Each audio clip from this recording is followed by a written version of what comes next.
Assalamualaikum warahmatullahi wabarakatuh.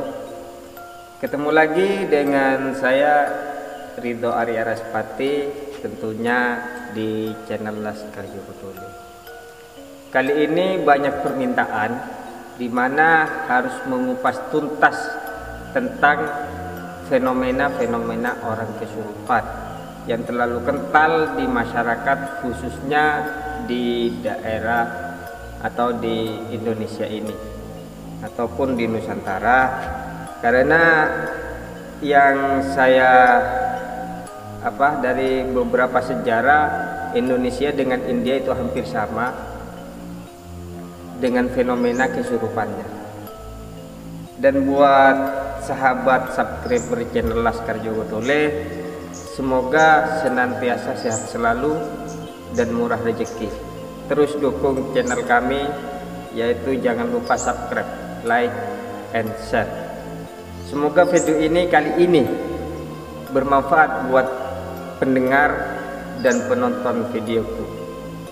Sebelum Anda menonton videoku ataupun sebelum Anda komen, tonton dulu penjelasan-penjelasan tentang fenomena kesurupan yang telah saya tulis beberapa bulan yang lalu, baik dari cerita-cerita spiritual atau guru-guru saya, teman-teman saya, sahabat, dan orang-orang sekitar saya, dan juga dari perjalanan saya pribadi yang banyak berkecimpung tentunya di dunia-dunia mistis seperti kesurupan dan hal-hal lainnya.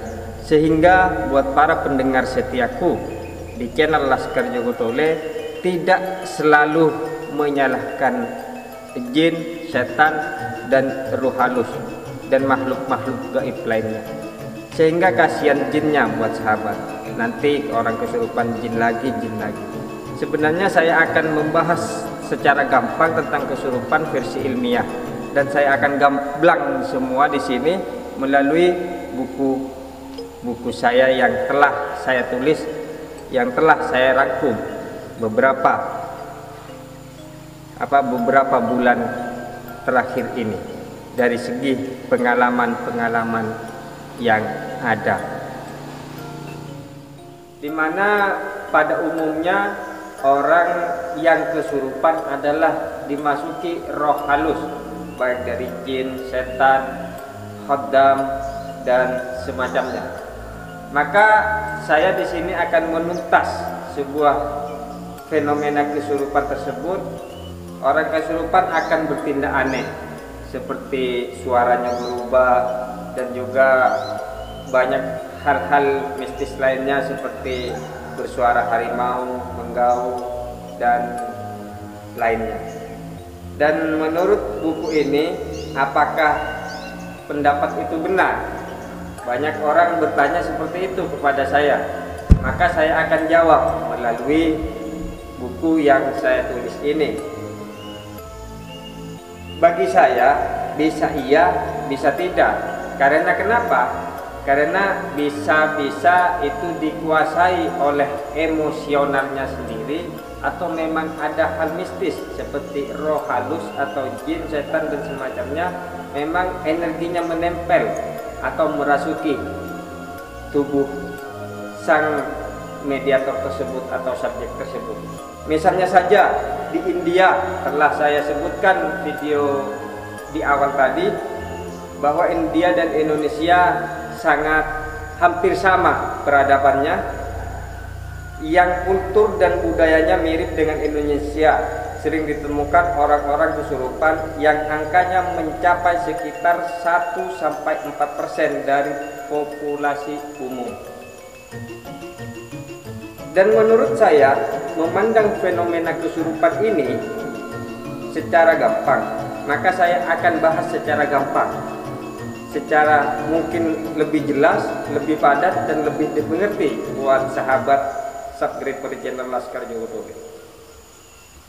Kesurupan terjadi pada pikiran bawah sadar mengalami alih seluruh kontrol pikiran dari pikiran sadar.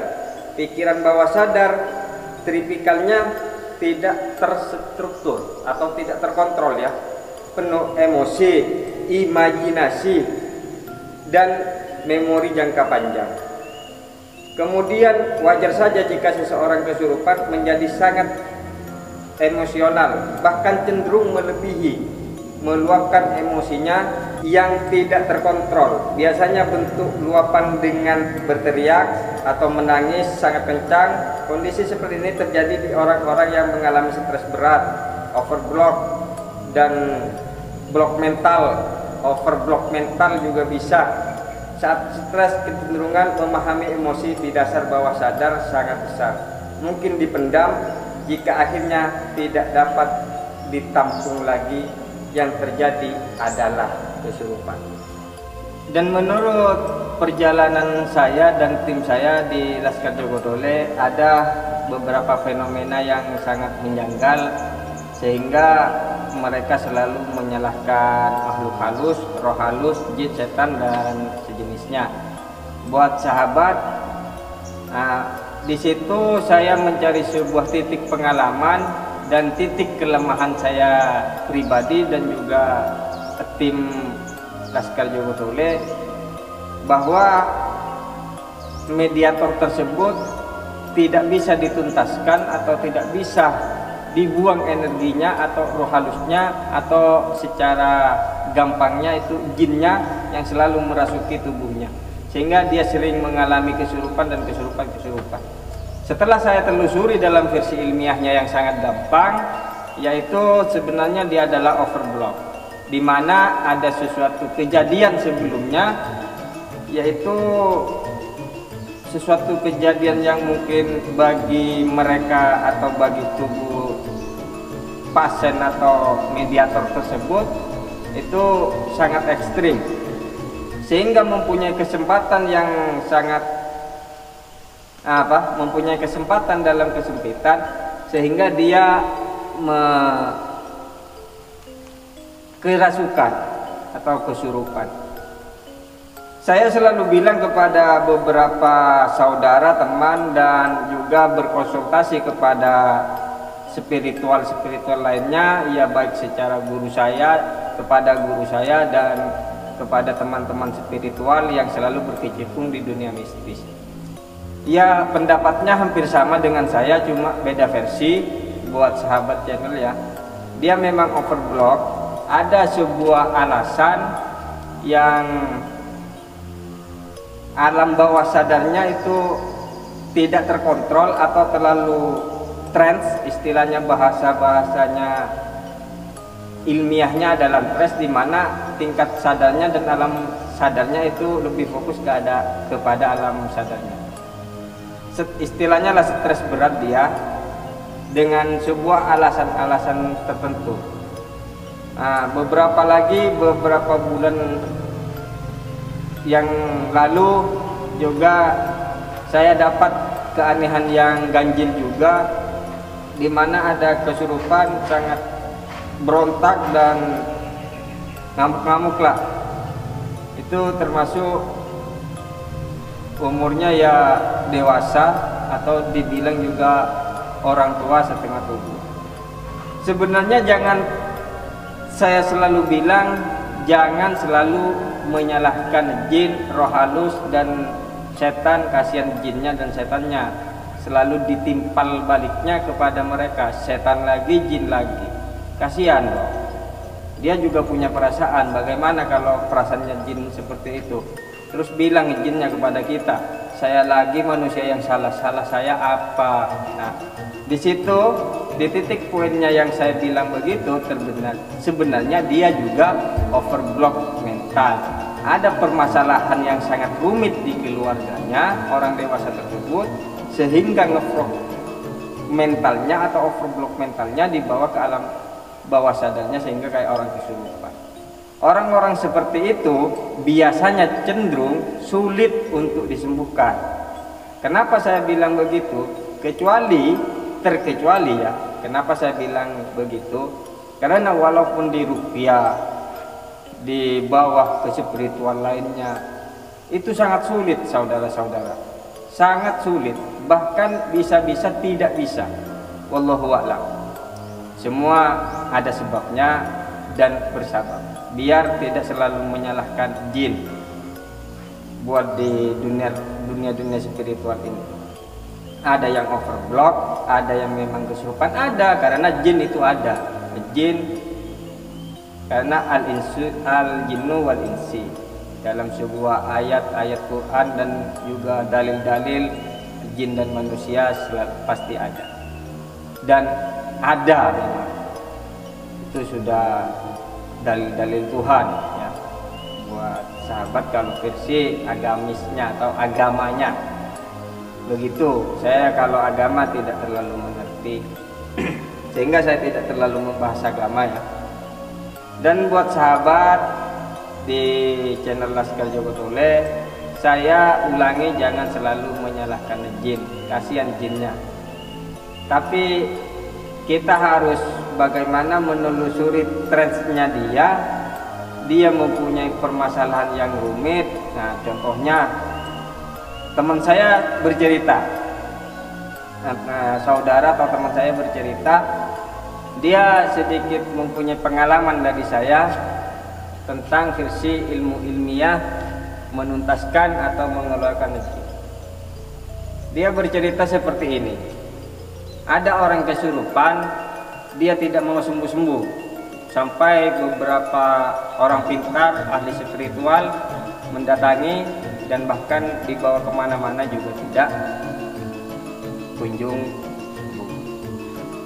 Tapi trik atau sugesti atau penyembuhan yang saya aturkan atau saya kasih tahu kepada dia, dicoba. Dia hanya dibisikin kepada si mediator. Sebenarnya si mediator itu mempunyai permasalahan tentang asmara. Begitu buat sahabat ya. Ini sebuah pengalaman. Semoga menjadi sebuah pengalaman juga buat pendengar. Dibisikin bahwa kalau kamu tidak sembuh, seperti ini bisikannya, kalau saya tidak salah atau tidak lupa, kalau kamu tidak saya akan pulang, maka kamu harus sembuh. Bagaimana? Iya, bagaimana? Dalam begini bahasanya seperti ini, kalau kamu kalau tidak mau sembuh, saya akan pulang. Tapi pada akhirnya dengan si mediator tersebut sembuh dengan spontanitas, sembuh seketika itu dengan bisikan itu, dengan bisikan hanya kamu kalau tidak sembuh saya akan pulang. Sebenarnya itu adalah overblock tentang keasmaraan. Ya, ini sebuah pengalaman dan real adanya. Ini bukan cerita bohong. Orangnya juga ada dan mediatornya juga ada saat ini. Makanya kadang-kadang kalau di tim kami Laskar Joko Tole termasuk saya, kalau tidak mampu orang menyembuhkan lah istilahnya, bahasa trennya, memang kesembuhan itu milik Allah. Tapi secara umumnya kalau saya atau tim saya tidak bisa menyembuhkan orang kesurupan, itu sudah menjadi omongan masyarakat, bahkan dari keluarga tersebut menjadi sebuah perbincangan bahwa si Laskar Joko Tole inilah itulah dan semacamnya. Sebenarnya yang saya telusuri, teman saya sudah suruh menjelaskan bahwa dia overblock, tapi dia tidak percaya. Kadang-kadang ada lagi sebuah cerita, ini dari teman saya, dari teman spiritual saya, orang Jawa Barat. Dia bilang seperti ini, ada cewek, pasiennya dia cewek. Dia bilang seperti saya, waktu saya minta konsultasi kepada beliau, dia bilang seperti ini. Maka saya mengambil hikmahnya dari cerita tersebut. Dia bilang seperti ini, ada sesuatu pasiennya dia sebenarnya pengen bercerai kepada suaminya, tapi dia pura-pura kesurupan. Ya saya bilang pura-pura lah, sebenarnya dia overblock, tidak pura-pura, tetap kesurupan. Dengan alasan itu sehingga pasangannya itu tidak betah dan pada akhirnya pisah ranjang lah, bahasanya pisah ranjang. Dan di setiap pisah ranjang dan mengakibatkan sebuah perceraian, sampai saat ini tidak pernah kesurupan. Karena itu hanya sebuah alasan. Nantinya jin lagi, setan lagi disalahkan. Kasihan jinnya kan saudara-saudara. Itu sebuah pengalaman, dan titik poinnya jangan selalu menyalahkan jin. Dan di beberapa buku saya lagi, kenapa tidak bisa menyadarinya? Nah, banyak orang bertanya kepada saya seperti ini. Dan tanpa kamu sadari, pikiran bawah sadar itu sangat pintar. Dia bisa merekam semua hal ada di sekitar kamu secara cepat dan memasukkan ke dalam pusat data yang bermakna pikiran bawah sadar, yang mampu menampung data dengan jumlah besar dan banyak. Contoh terkait dengan data yang tidak disadari sewaktu kamu kecil saat menonton film hantu, digambarkan jika hantu itu bermukim di pohon-pohon besar. Nah, seperti ini yang saya senderin, ini pohonnya besar, mungkin ini ada hantunya kali, jangan ganggu dulu hantu. Begitu hal itu disebabkan oleh kesurupan bawah sadar mengakses semua data-data lama yang tersimpan, termasuk kosakata dan pelafalan bahasa asing yang ada di bawah sadar, tapi subjek tidak menyadarinya jika data itu masuk ke dalam dirinya. Sebenarnya alam bawah sadar ini pintar. Walaupun kamu tidak tahu bahasa Inggris, atau di sini di sekitaran ini juga tidak tahu bahasa sininya, tapi kalau sudah masuk ke alam bawah sadarnya manusia, maka kamu akan mampu mengakses bahasa-bahasa sini. Contoh, saya pernah bermain mediumisasi. Dia orang Madura Tulen dan bahkan tidak bisa berbahasa lainnya selain Madura. Bahasa Indonesia aja dia tidak tahu. Dia mungkin dibilang orang awam dan sangat awam sekali. Tapi setelah saya coba kesurupan lah istilahnya, kata orang-orangnya, karena sekarang memasukkan jin ke dalam tubuhnya lah. Begitu orang bilang ya, atau para dukun begitu bilangnya. Tapi kenapa pas dia masuk dia pintar ngomong Jawa. Sangat akurat dan sangat detil, bahasanya halus, pokoknya pintar lah. Saya aja mengartikan tidak bisa. Nah, sehingga saya ada yang menterjemahkan lidah terlalu kesilio. Menterjemahkan? Iya, menterjemahkan itu, kata kameramennya, pintar kameramennya sekarang. Ya itulah pokoknya ya, menterjemah. Iya, menterjemahkan itu buat sahabat. Halus bahasanya, bahasa Jawanya. Pas saya cabut lagi jinnya, bahasa fenomenanya jinnya itu, dia tidak sadar dan tidak tahu apa yang dia bicarakan. Bahkan tentang agama dia pintar dari versi Jawa. Oke, secara saya terus mengulang kata dan berulang-ulang dari awal video sampai mungkin detik-detik terakhir ini. Jangan terlalu menyalahkan jin, kasihan jin dan setan dan makhluk halus-halus lainnya. Dan juga saya telah menempatkan posisinya seperti ini. Bisa disimpulkan fenomena kesurupan diibaratkan pikiran bawah sadar seperti ember. Saat ember ini sudah sangat penuh terisi air, maka airnya pun tumpah kemana-mana. Emosi dalam bawah sadar diibaratkan air itu tadi, jika sudah meluap sulit untuk dikontrol diri sendiri oleh pikiran sadar yang tipikalnya logis dan terstruktur. Nah, seperti yang saya bilang dalam buku saya ini, bahwa alam bawah sadar ini seperti ember yang sudah penuh dalam beberapa masalah dalam kehidupan, asmara, pekerjaan dan semacamnya. Itu bisa membuat orang kesurupan. Seperti tetangga saya, nah, seperti terlilit hutang dan semacam-macamnya. Kalau kita terus dipikirkan tidak, tapi tidak mau bekerja, akhirnya membuat kesurupan sendiri. Itu juga bisa terkontrol dan bisa merasuki dirinya sendiri. Begitu penjelasannya, yang mungkin sangat singkat dan mungkin banyak dimengerti ya, karena ini versi ilmiah. Sumber pikiran bawah sadar, jika sudah seperti itu, subjek berada di kondisi fokus yang sangat tinggi. Subjek sedang berfokus dan berkonsentrasi dengan dirinya sendiri.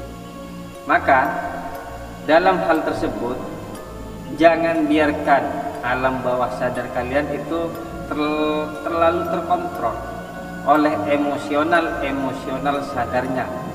Ya, seperti saya bilang tadi, seperti gejala asmara, gejala rumah tangga, gejala pekerjaan, dan gejala-gejala lainnya yang membuat otak kita tidak mampu menampungnya, sehingga menjadikan sebuah alasan tertentu dan juga kesurupan.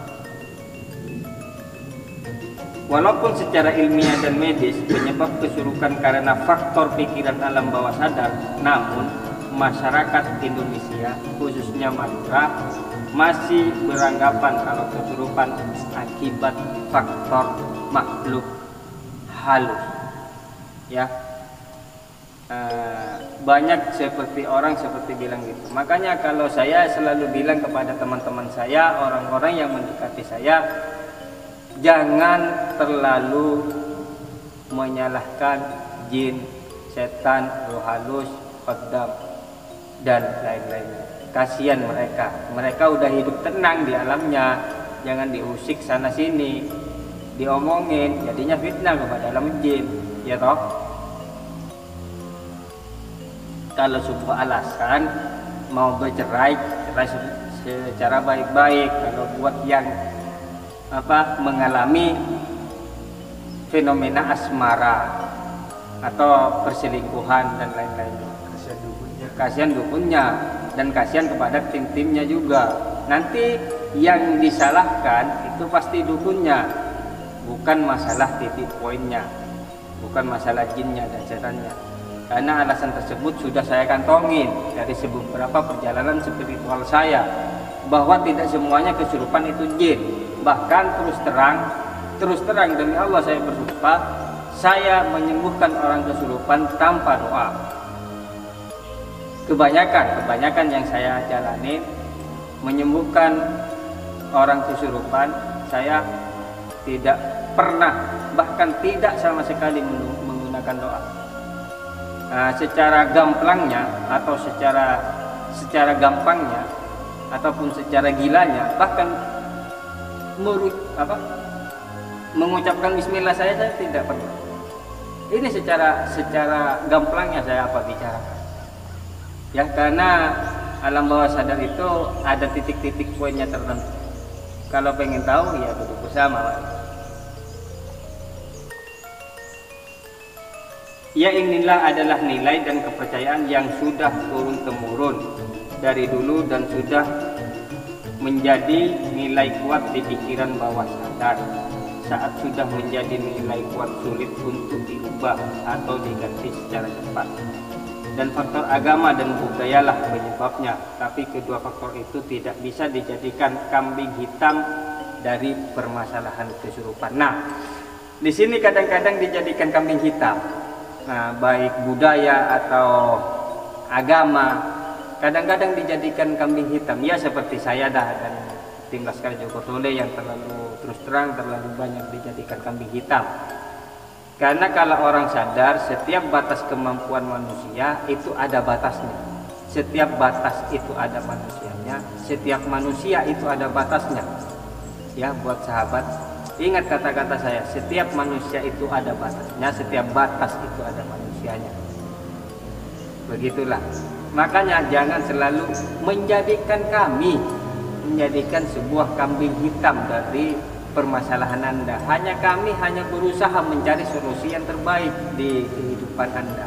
Kalau saya bisa, kalau tidak bisa, mungkin tidak ada jodoh bagi di tim kami atau saya pribadi. Karena setiap penyembuhan, setiap yang bisa menyembuhkan penyakit baik medis atau non-medis itu hanyalah Allah Subhanahu wa taala. Manusia hanya perantara. Dan setiap sesuatu itu ada penyebabnya. Dan sebab itu pasti ada sesuatunya. Ya, buat sahabat ingat, setiap sesuatu itu ada sebabnya, dan di setiap sebab itu ada titik sesuatunya. Begitulah sahabat di channel Laskar Jogotongo. Hanya itu penjelasan. Kalau Anda sudah menyimak video ini, penjelasan ini, silahkan komen di bawah ini. Siapa tahu mempunyai pengalaman-pengalaman yang unik di perjalanan Anda. Saya tidak melalui spiritual, bahkan orang awam aja juga banyak pengalamannya. Silahkan komen di bawah ini sehingga bisa menjadi tafakur, menjadi pemikiran saya nantinya untuk selalu memecahkan sebuah permasalahan yang selalu mengkambing hitamkan sesuatu yang memang jadi kambing hitam, begitu buat sahabat. Oke, sampai di sini saya Ridho Arya Laspati. Kalau ada kesalahan dan ucapan yang tidak menyenangkan, mohon maaf sebesar-besarnya, dan semoga ini menjadi sebuah pengalaman tersendiri buat pendengar setiaku. Wassalamualaikum warahmatullahi wabarakatuh. Salam Laskar Jogotongo.